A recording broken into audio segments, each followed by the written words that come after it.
Talbot Avenue Bridge. My name is Ray Bates II. I'm the Senior Project Director for the Purple Line with MTA, the Maryland Transit Administration. I am so excited to stand here today on the bridge representing the Purple Line project, marking this important milestone, and sharing your gratitude with this community for your partnership throughout construction of this critical connection. I also want to thank the Maryland Department of Transportation's Assistant Secretary Bridges for joining us today. I appreciate the support of my administrator for the Maryland Transit Administration, Holly Arnold, for being here. And thank you and welcome to the Maryland State Delegate, Jared Solomon, Montgomery County officials, including County Executive Mark Elrich, County Council Vice President Kate Stewart, and Council Member Evan Glass, all of whom you will hear from shortly. Very excited. I believe we may have other elected officials joining us today. When I call your name, if you could please wave and be recognized. If I do not see you, please get my attention, and I would ask everyone to please hold your applause until the end. 1 second. I believe we may have Council Member Larry Insels or representative. I'm a representative, yes. Yes, thank you for being here today. U.S. Senator Chris Van Hollen. I am told Senator Van Hollen is traveling, but Audrey Severin is representing the Senator. Audrey? Right. Maryland State Senator Jeff Wallstreicher also sent his congratulations, but was unable to join us today. Delegate Emily Shetty, I believe, is here. And is Council Member Natalie Fanny Gonzalez here today. All right, again, thank you all for coming today.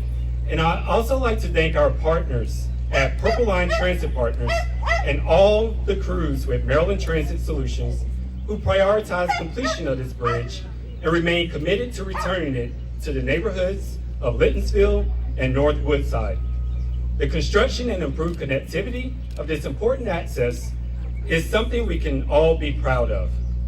Now, I realize you would like us to get on with the speeches so this bridge can finally open, and it's a little warm out here. A few officials would like to express their congratulations, and then Ms. Pat Tyson and friends will take a ceremonial drive across the bridge, and everyone can safely follow behind.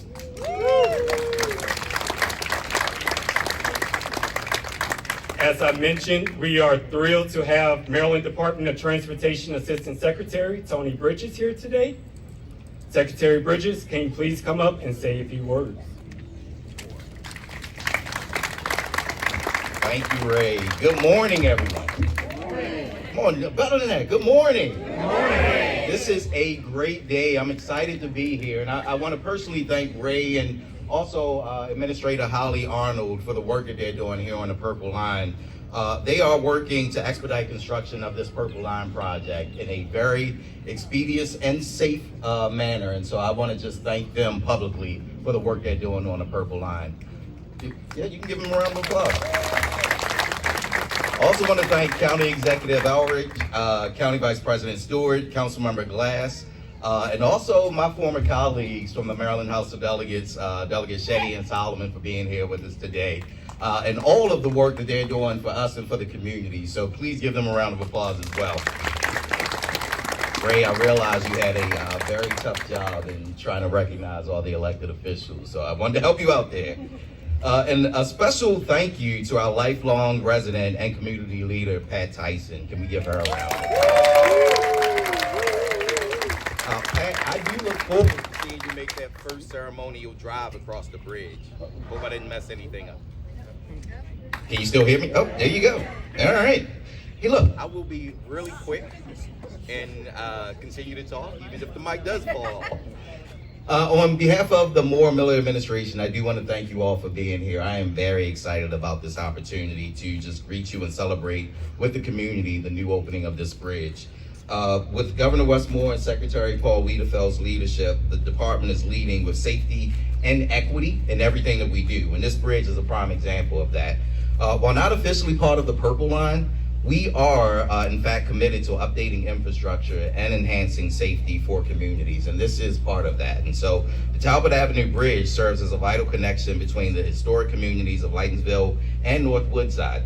This bridge is also safer for pedestrians and bicyclists to walk its wide sidewalks.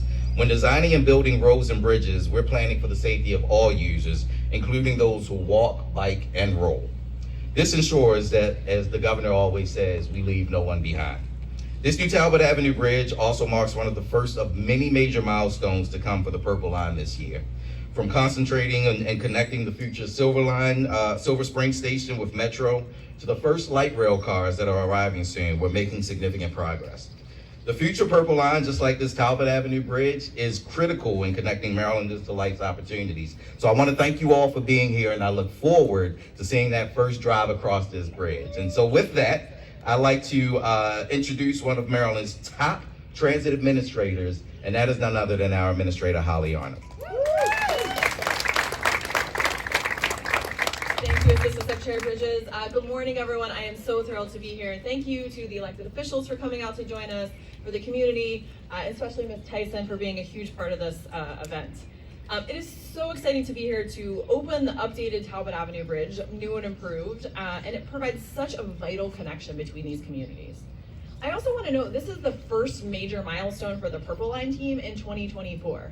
There's going to be so many more to come, but let's all celebrate that here today.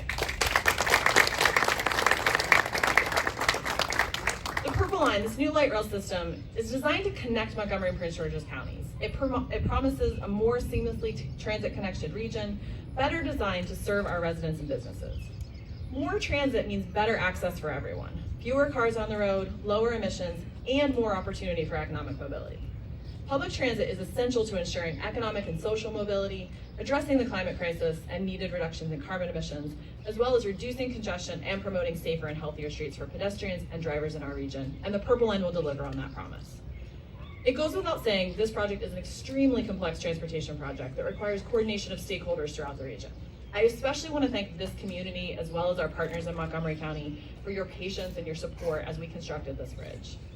While the Purple Line is essential for the future of the region, we understand the impact that the prolonged congestion creates for residents and businesses along this alignment.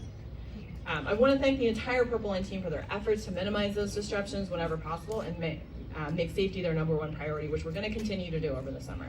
So I'm going to be short and sweet. I want to say thank you again and introduce State Delegate Solomon, who has been looking forward to this day for a very long time. So please welcome Delegate Jared Solomon. Thank you, Administrator Arden. I want to bring up my amazing partner, Delegate Emily Shetty, and we bring greetings from our colleagues, Delegate Kaufman and Senator Waldstreicher. I want to thank the whole team up here.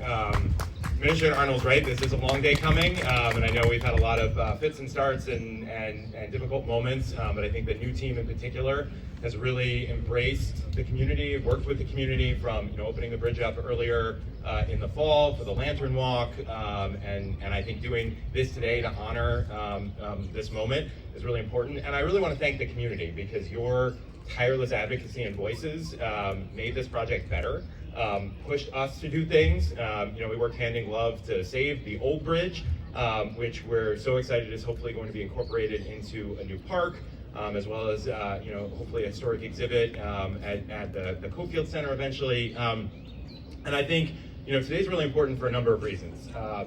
This community was founded in 1853 by Samuel Lytton, and the bridge, the old bridge in particular, I think symbolizes what is the best, and in many ways, what is the worst about our county, right? In the worst, it is the really difficult and not lovely racial history, but it also symbolizes the strength of community, the unity of community, and in more recent years, the embrace between North Woodside and Lyttonsville to try to reconcile some of the really unfortunate pieces of the past.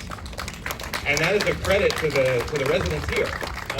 Who looked for reconciliation, who looked to build community, to make our neighborhood, our entire community stronger.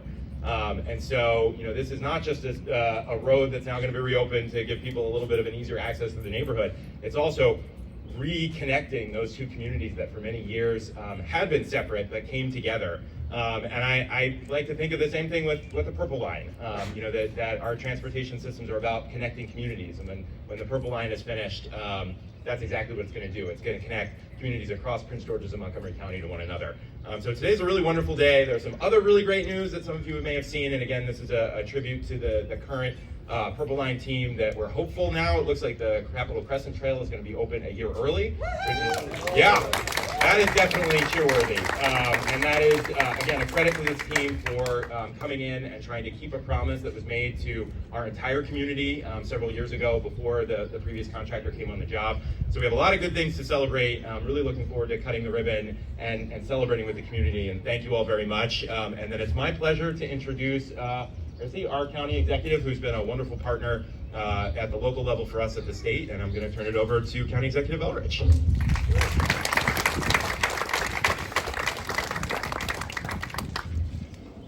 So this is a great reason to be here today.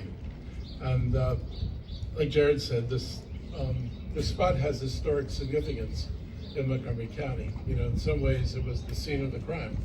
It was the place that kind of embodied the two worlds that Montgomery County was evolving in early on. And I know the community in Rosemary was the first deliberately integrated community when it was built. Much of Montgomery County had covenants on the land, and black people were not allowed to live in most of Montgomery County. It changed when they were slaves and they could live anywhere in Montgomery County, but when they became free, not so much. And so Rosemary is a significant historical development in the county's history. And this bridge was a barrier for people. This bridge treated people on one side originally different than people on the other side, and it separated communities. And the black community could work on this side of the bridge, but people in the black community could not live on this side of the bridge. And so it is important that we talk about that and acknowledge this. This is not all just happy stories, because if people only tell happy stories, people forget their past. When people forget their past, they don't understand the present.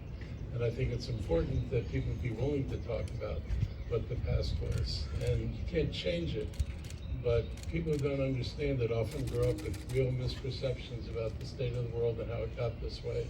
And people need to understand how the problems that we deal with today are often kind of the residual damage, collateral damage of what was done in the past. So I always think it's important to raise that.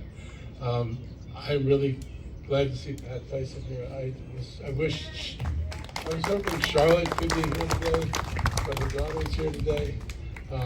Charlotte's been a champion for this community, Pat, for many, many years.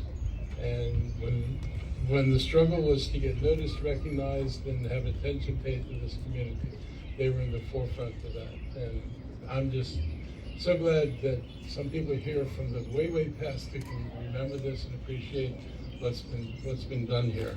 I want to thank all the partners that have put this together. This took a lot of work to get the agreements that were necessary, and I think the sensitivity in the community was really important. I'm happy to see this project where it is today. I'm determined, and I hope nobody derails it, this idea that the rails will be put over there as an historical marker, and that something will happen at the Caulfield Center to more broadly recognize the history of this place. There's no reason why we can't do those two things, so I hope that we just proceed as planned to make sure that those things happen here for the community. And I hope that, as part of whatever we commemorate near this site, that there's something here for anybody who's walking by here to understand what the significance of this bridge as you walk across it. It's certainly going to be a big benefit to the community. It's certainly safer than the other bridge. I remember the last time I walked across it at an event we had out here, and I was thinking you could still use it, but maybe not so much. So it's come a long way. This is a far better place for bicyclists and pedestrians and for drivers. And the design is actually, I think, really sensitive to the impacts on the community. There were concerns about how fast people cross the bridge and enter into residential neighborhoods. I think this is largely addressed here.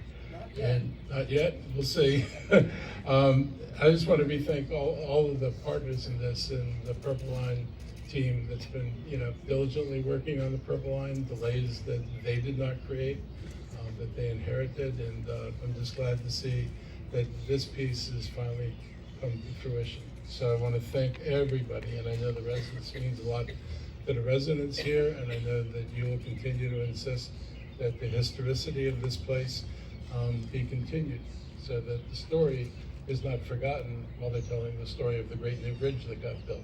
It is a great new bridge, but the story needs to go along with it. So thank you all very much, and I look forward to the ribbon cutting, and I look forward to the rails, or the girders of the bridge being put into a real memorial, and I look forward to what happens at the Caulfield Center. There are a lot of things here that we've got to follow up on and make sure they happen if we're going to complete the work we did. Thank you.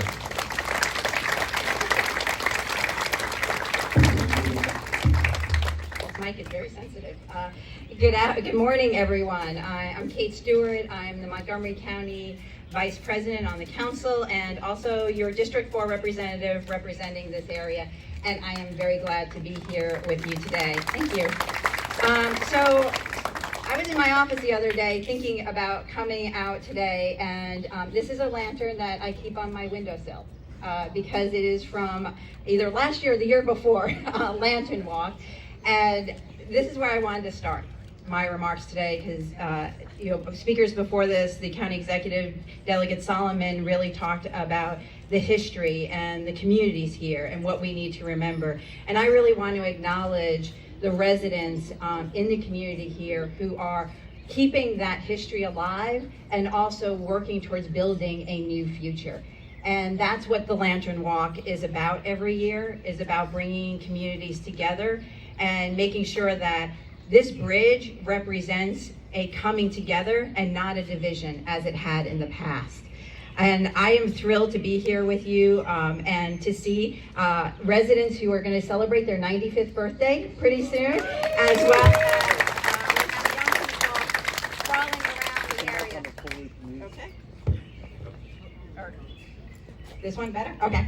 And I just want to say thank you to the Purple Line, to our own Department of Transportation who is here from Montgomery County, to everyone who has been working so hard on this project and moving it forward. We do have a bunch to celebrate this year, but we also know, especially for District 4 residents, there's more to come in terms of some congestion with the laying of tracks, but that's good news because we are making progress.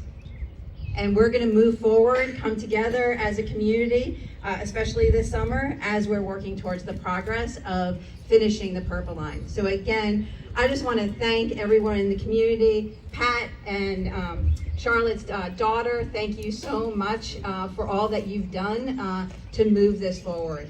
And I have the pleasure now of introducing my colleague, Councilmember Evan Glass.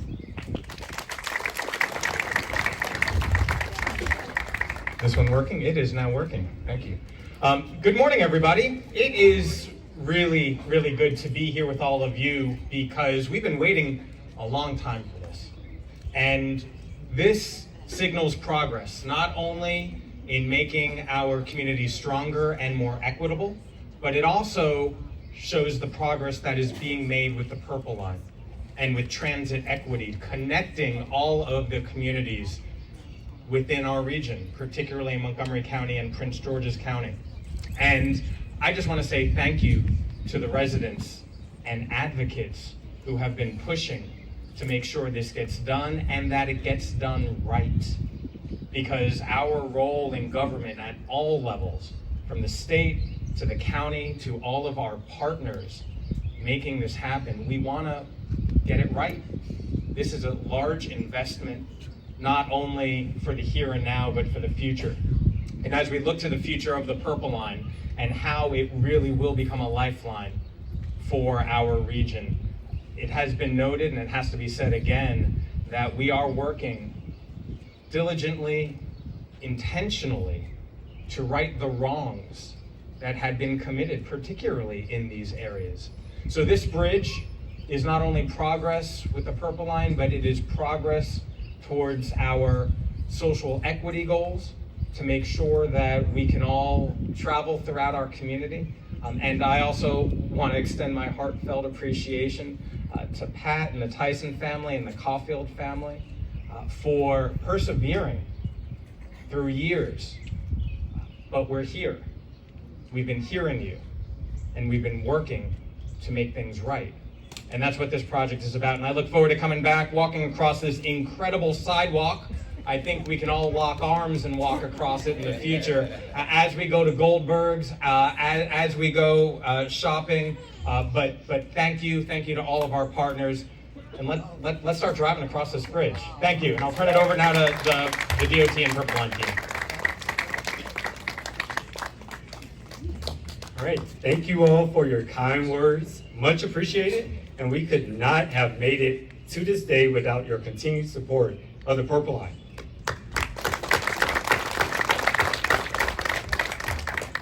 Finally, I want to add that although we have completed the Talbot Avenue Bridge, there are many more Purple Line milestones we are looking forward to this year, as Administrator Holly mentioned. At the Purple Line, we are calling 2024 the year of momentum.